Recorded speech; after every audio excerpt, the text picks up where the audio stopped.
So the S26 is right around the corner, and I got myself looking at the S23. Man, do I love this phone? I kind of really do love this phone. The Samsung S23 is a great phone, except there's a few major flaws, and I'll get right into it. But man, I've been looking back at my S23, and I'm like, should I really get the S26? I will most likely obtain the Samsung S26 series this year only because I need to make content on it, because is the S23, the one right here, as good as the S26? I've always been the type of guy that says you should always buy used and refurbished tech. You don't really need to buy the brand new phone that's going to cost you like a month or two of paychecks. Listen, I know how bad it is currently with the current job market.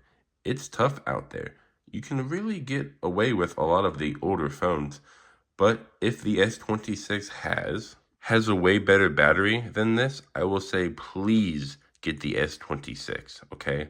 I haven't seen the S24, the S25.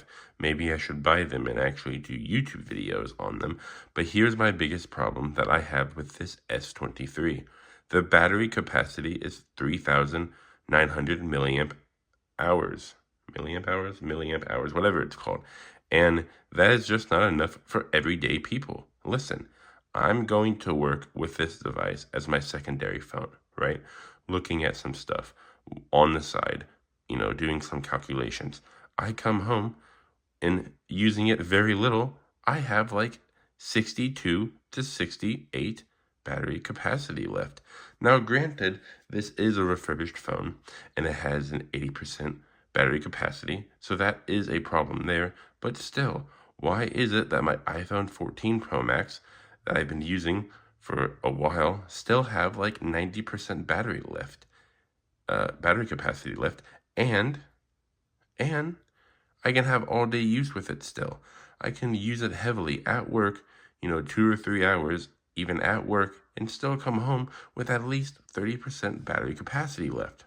Granted, this is a flagship that is the base model, and I'm comparing it to the Pro Max, Apple's biggest, money-making device. But still, my main thing that I'm worried about with the S26 is that it's going to be so good that you have me, people who are against buying brand new technology, going to accept it because it's going to be way better, because it has a way better battery capacity, even with AI features. That being said, I haven't even bought the S24 yet, or the S25. Maybe I need a lesson in being humble, because I should just be happy that the S26 is right around the corner and the S25 is probably going to be at least half the price. Oh my gosh, this is so good for the used and refurbished market.